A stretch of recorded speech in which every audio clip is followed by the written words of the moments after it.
ಸಾಂಕೇತಿಕವಾಗಿ ನಾವು ಟಿಕೆಟನ್ನು ಕೊಟ್ಟಿದ್ದೀವಿ ಹೆಣ್ಮಕ್ಳಿಗೆ. ಸರ್, ಇದು ಚಿಗಂದೂರು ಸೇತುವೆ ವಿಚಾರವಾಗಿ ನಿತಿನ್ ಗಡ್ಕರಿ ಪತ್ರ ಬರೆದಿದ್ರಿ ಸರ್. ಅದೇ ಇವತ್ತು ಯಾರು ಕೂಡ ಭಾಗವಹಿಸ್ತಾ ಇಲ್ಲ. ನನಗೆ ಕರೆದಿಲ್ಲ. ನಾನೇ ನಿತಿನ್ ಗಡ್ಕರಿ ಅವರಿಗೆ ಫೋನ್ ಮಾಡಿ ಹೇಳಿದೆ. ನಿತಿನ್ ಗಡ್ಕರಿ ಅವರು ನಾನು ಮುಂದಕ್ಕೆ ಹಾಕ್ತೀನಿ ಅಂತ ಹೇಳಿದ್ರು. ಆಮೇಲೆ ಪತ್ರ ಬರೆದೆ ನಾನು.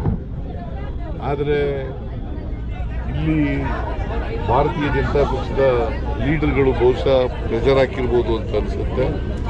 ಅವರು ನನಗೇನೂ ಹೇಳ್ದೇನೆ ಮಾಡ್ತಾ ಇದ್ದಾರೆ. ನಾನು ಹೋಗ್ತಾ ಇಲ್ಲ. ನಾನು ಈಗಾಗಲೇ ನಿಗದಿಯಾಗಿದ್ದಂಥ ಕಾರ್ಯಕ್ರಮ ಇಂಡಿನಲ್ಲಿ ಒಂದು ಕಾರ್ಯಕ್ರಮ ಇತ್ತು. ಅದು ಒಂದು ತಿಂಗಳಲ್ಲೇ ನಿಗದಿಯಾಗಿತ್ತು. ಆ ಕಾರ್ಯಕ್ರಮಕ್ಕೆ ಹೋಗ್ತಾ ಇದ್ದೀನಿ. ಅಲ್ಲಿ ಶಂಕುಸ್ಥಾಪನೆ, ಉದ್ಘಾಟನೆ ಕಾರ್ಯಕ್ರಮ ಮಾಡ್ತಾ ಇದ್ದೀವಿ. ಅವ್ರಿಗೆ ಹೋಗ್ತಾ ಇಲ್ಲ. ನಾವು ಪ್ರತಿಭಟನಾರ್ಥವಾಗಿ ನಮ್ಮಿಂದ ಯಾರು ಕೂಡ ಹೋಗಲ್ಲ.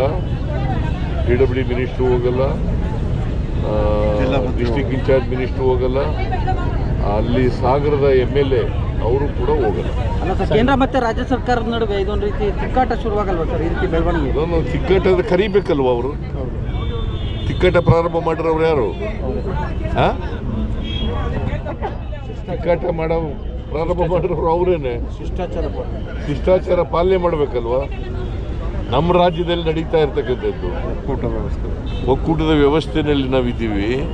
ಒಕ್ಕೂಟದ ವ್ಯವಸ್ಥೆಯಲ್ಲಿರುವಾಗ ಈಗ ಅನೇಕ ಕಾರ್ಯಕ್ರಮಗಳು ನಾವೇ 75% ಕೊಟ್ಟರು ಕೂಡ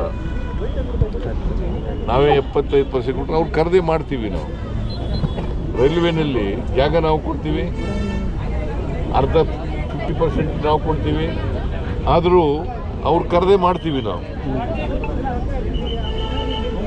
ಅವರು ಶಿಷ್ಟಾಚಾರದ ಪ್ರಕಾರ ನನಗೆ ಕರಿಬೇಕಾಗಿತ್ತು, PWD ಮಿನಿಸ್ಟರ್ ಕರಿಬೇಕಾಗಿತ್ತು, ಅಲ್ಲಿ ಲೋಕಲ್ MLA ಕರಿಬೇಕಾಗಿತ್ತು, ಡಿಸ್ಟ್ರಿಕ್ಟ್ ಇನ್ಚಾರ್ಜ್ ಮಿನಿಸ್ಟರ್ ಕರಿಬೇಕಾಗಿತ್ತು. ನನಗೆ ಯಾರಿಗೂ ಕರೆದಿಲ್ಲ. ನಾನೇ ಫೋನ್ ಮಾಡಿದೆ ನೋಡ್ಬಿಟ್ಟು.